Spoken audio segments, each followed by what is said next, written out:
Hello, and welcome to Hollywood Headlines. I'm your host, Michael Keehan, and on tonight's episode, we are going to be talking about the latest news in Hollywood, starting with the VMAs. Hollywood Headlines starts now.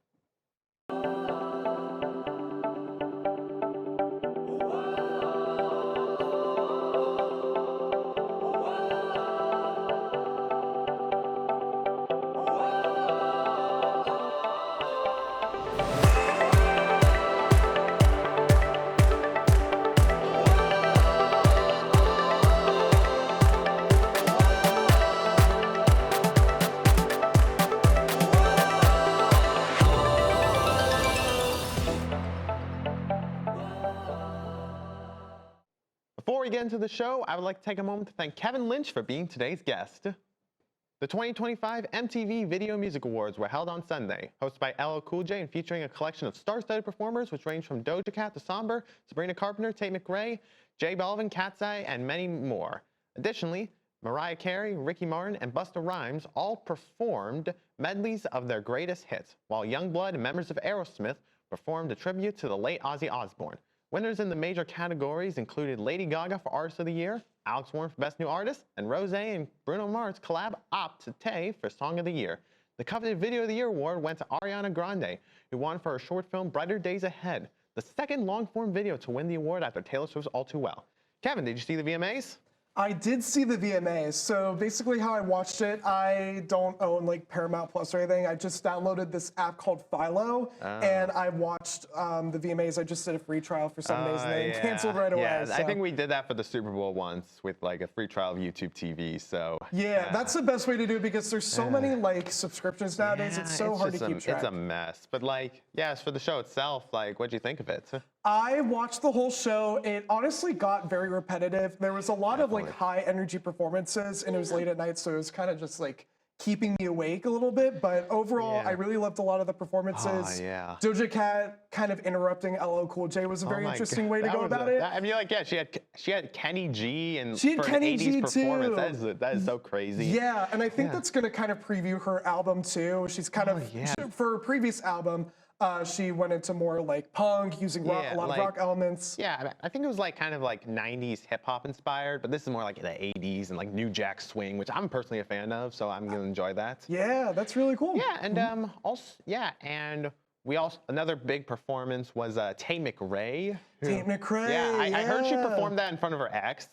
She did perform that in front of her ex, the Kid Leroy. He was in attendance, which was very interesting because a lot of the songs were written for him. It's like I swear to God, it's like Justin Timberlake at the VMAs with Britney Spears. I think she is the modern Britney Spears. Exactly. Also, you know who is honestly the modern Britney Spears is Sabrina Carpenter because in her performance, her outfit and the way she did her choreography with her dancers was very much a direct inspiration. Yeah, from that Britney was Spears. that might be the best performance of the whole show. Absolutely. Yeah, I love the medleys too. Mariah, Youngblood. Yeah, those were cool stuff. It was just a great show overall, and I can't wait to see what happens next year. Yeah, all right.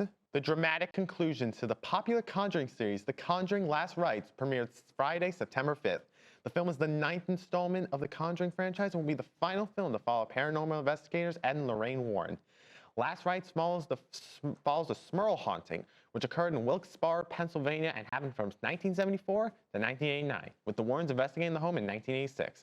The movie had a record-breaking opening weekend, earning $83 million. This is the best opening for the franchise, the third biggest opening weekend for a horror film, and the best opening weekend for a horror film so far this year. Kevin, did you watch Last Rites? I have not gotten around to see it. I haven't been to a movie theater in a couple weeks. The last movie I probably saw was The Naked Gun, starring Liam Neeson. That was a really great film. Highly recommend that. But back to The Conjuring.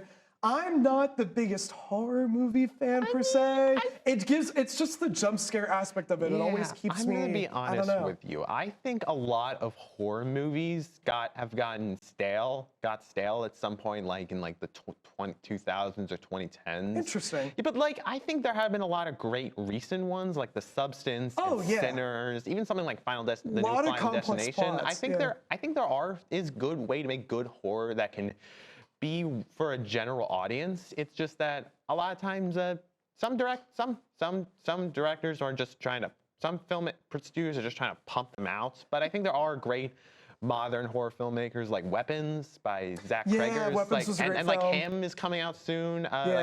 Those both had the involvement of actually comedians who went into horror, like Jordan Peele and Zach Cregers. So I think I honestly am kind of glad The Conjuring is ending, because it means that, I guess we can enter a new era of horror. Exactly. Since it's the 9th installment of 2, what I'm most nervous for is that it's kind of repeating. Well, it's good that if it repeats its classic like tropes, because every horror series has its classic niche things. Yeah. I just don't want it to become too repetitive that it loses its core fan base. It's kind of just that staleness that you're talking about earlier. And also the story is set in Pennsylvania, which is kind of funny because like we're in I Pennsylvania. didn't know that. That was really cool reading the script today. Yeah, that's neat.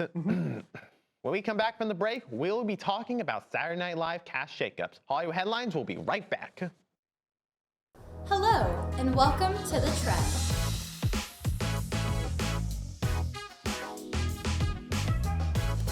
We're a show that gives you the latest and greatest in trending news. Be sure to follow our channel at The Trend MU. New episodes are available to view on YouTube every Friday here at The Trend.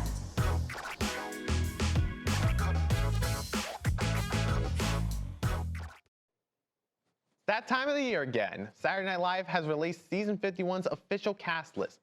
Coming off their 50th year on air, the iconic comedy show created by Lorne Michaels has made some dramatic changes to their roster.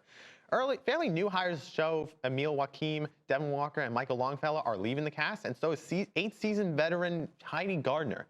In addition, the digital short group Please Don't Destroy has been split up, with writer Ben Marshall added to the cast, John Higgins leaving the show, and Mari Healy remaining a writer. While we see some of our favorites leave, SNL is welcoming 5 new cast members to their roster. There's just about 1 month until the SNL season 51 premiere, so until then, fans are patiently waiting to see how these new cast members step up in their role. Kevin, how did you react to this new cast? I did not react well at all. I was very upset, and I could see like some members leaving, but like my final last straw was when like Michael Longfellow, Heidi Gardner, who's been such a beloved member of the show and has contributed to so many important sketches too. She's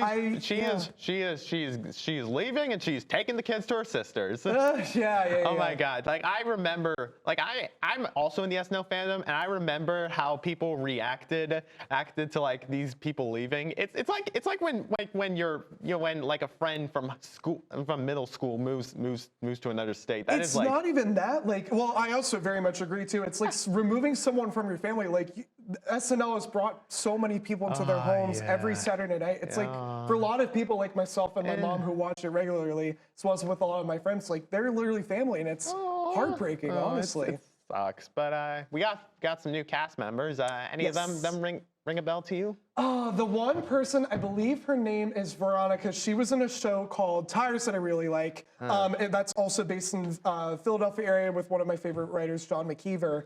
And she was, I've seen clips of her in that show, and she's done really well. So hopefully she's able to translate those comedy skills into a late night talk show. Yeah. So are you excited for this new season?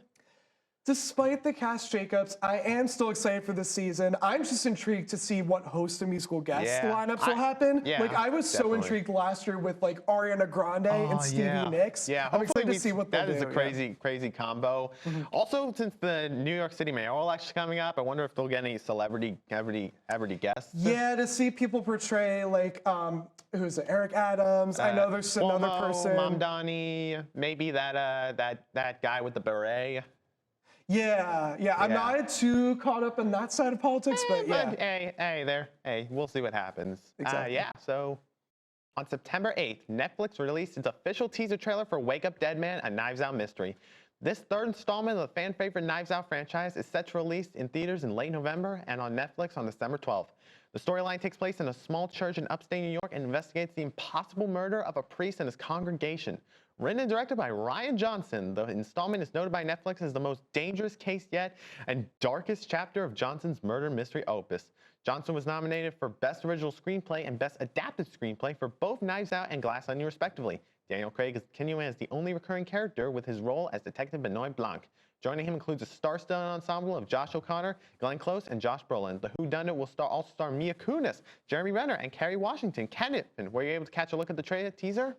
I did watch the teaser. I believe it dropped yesterday, which was really exciting. Yeah. I am such a huge fan of the Knives Out franchise. Me too. It's a great way to get some of my favorite people in the entertainment and Hollywood industry into such important films. And there's always so many complex plots, characters, and so many surprises in between. It just keeps you really engaging, not only the beginning, but throughout the entire film, which is really cool. Yeah, definitely. I haven't seen the teaser yet, but I do vividly remember both Knives Out movies. They are great films. Yes. I highly recommend them. Absolutely. My favorite one is probably the second one, Glass Onion. One of my favorite actresses and singer-songwriters as well, Janelle Monáe. Yeah. She was in it, and her role just was so emotionally packed. It brought tears to my eyes. I would describe it, but I'd probably spoil it. Spoil it. Yeah, it's definitely been out for a while. Well, I guess I prefer the first one a little more. I think that's like a 10 out of 10. Glass Onion's like a 9.5. Yeah, but even if, no matter what, this next film's gonna be great. Absolutely. I'm so excited. It has Kerry Washington, as you said earlier, Mila Kunis. Just a lot of great people, and I can't wait till it releases later this year. Awesome, yeah. When we come back from the break, we'll be playing a Knives Out related game. Hollywood Headlines will be right back. Just like that microphone, stay plugged in, everybody. What's up, nerds? Welcome to Plugged In, the source for all things pop culture. New episodes are available to view on YouTube every Thursday.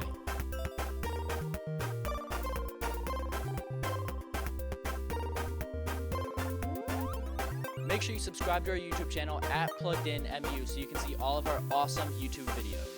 That's right.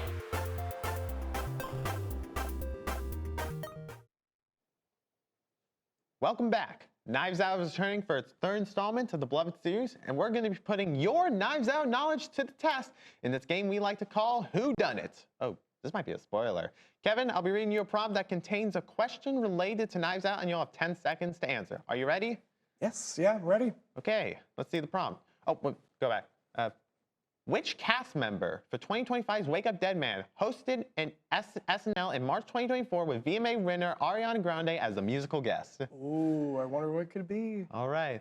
Is it Daniel Craig, Jeremy Renner, Josh Brolin, or Mila Kunis? I remember watching this episode like it was yesterday. I'm going to say Josh Brolin. All right. The correct answer is C, Josh Brolin. Woo! Amazing. High five. Thank you. Job. Yeah, I love that episode so much. Yeah, it was a nice episode. I remember the Moulin Rouge scene. That was pretty funny. Oh, that was so good with Bowen and Bowen and Ariana. Great combo. Yeah. I'm glad Bowen's still in the cast.